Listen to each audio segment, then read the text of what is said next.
Hi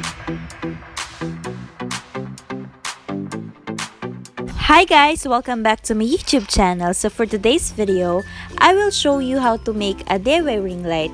So we will be needing the following. So we need a box or anything na circle or matigas kasi mag-serve siya as the foundation or base ng ring light natin. We also need a scissor, transparent tape, white Christmas light, aluminum foil, and syempre yung wire natin. So simulan na natin! So, ang una kong ginawa is gumawa muna ako ng malaking bilog gamit ang wire dahil dito ko ipapalibot yung Christmas light. Ito na din yung magiging base ng Christmas light natin. And then, by the way guys, so make sure pala na yung gagawin yung circle is bigger than your face para kalat talaga yung light. Then, after ko gumawa ng bilog, kukunin ko yung pinakadulo ng Christmas light at isa-secure ko ito gamit ang scotch tape. Tsaka ko ipapalibot yung Christmas light dito sa ginawa kong base.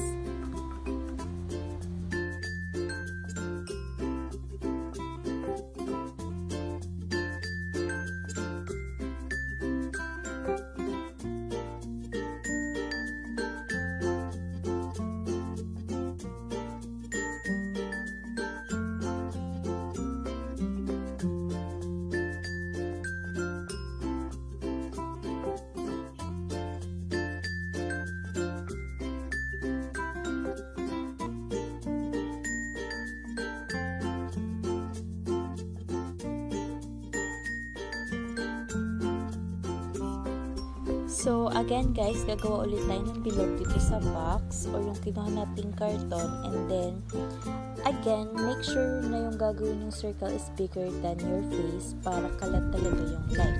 Dito din kasi natin ilalagay yung Christmas light na ginawa natin at lalagyan natin siya ng foil.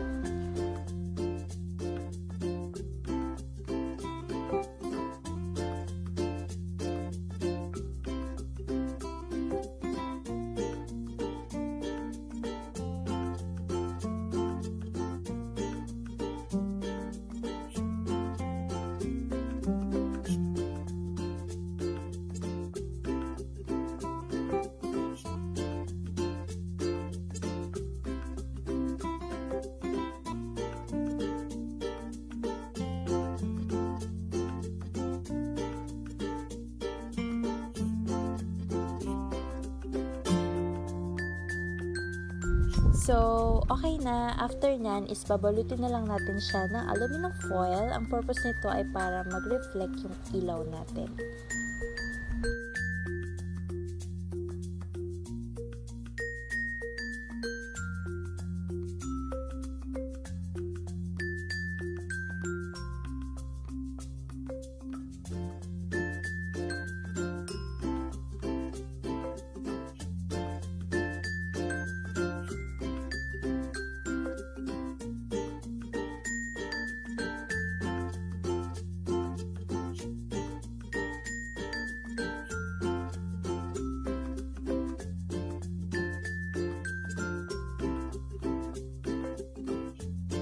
At ang last step is ipapatong na natin yung Christmas light dito sa ginawa nating circle. And that's it. Isa-secure lang natin siya ng transparent tape.